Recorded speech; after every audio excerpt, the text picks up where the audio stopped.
Šonadēļ Latvija saņēma trešo aizdevumu daļu no Starptautiskā valūtas fonda 200 miljonu eiro apjomā.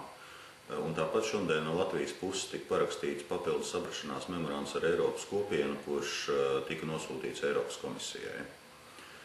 Šodien valdība lēma arī par vairākām Eiropas Savienības fondu pārdalēm.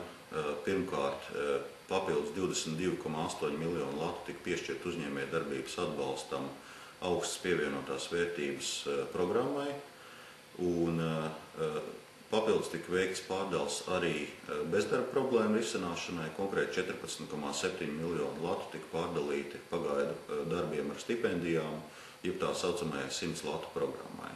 Attiecībā uz šo programmu mēs esam uzsākuši arī sarunas ar starptautiskiem aizdevējiem par sociālās drošības tīkla paplašināšanu, paredzot vēl 13,1 miljonu latu.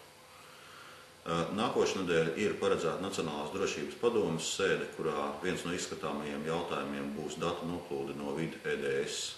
Sēdes laikā uzklausīsim Finanšu ministrijas un vidu ziņojumus, un ņemot vērā situācijas nopietnību, tiks izskatīts jautājums par kiberdrošību valstī kopumā.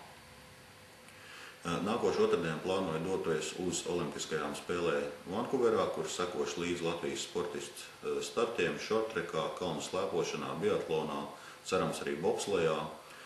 Bez olimpiskās programmas man paredzēta tikšanās ar Kanādas ārējās tirdzniecības ministru un Lounu kungu, kā arī tikšanās ar Kanādas latviešiem.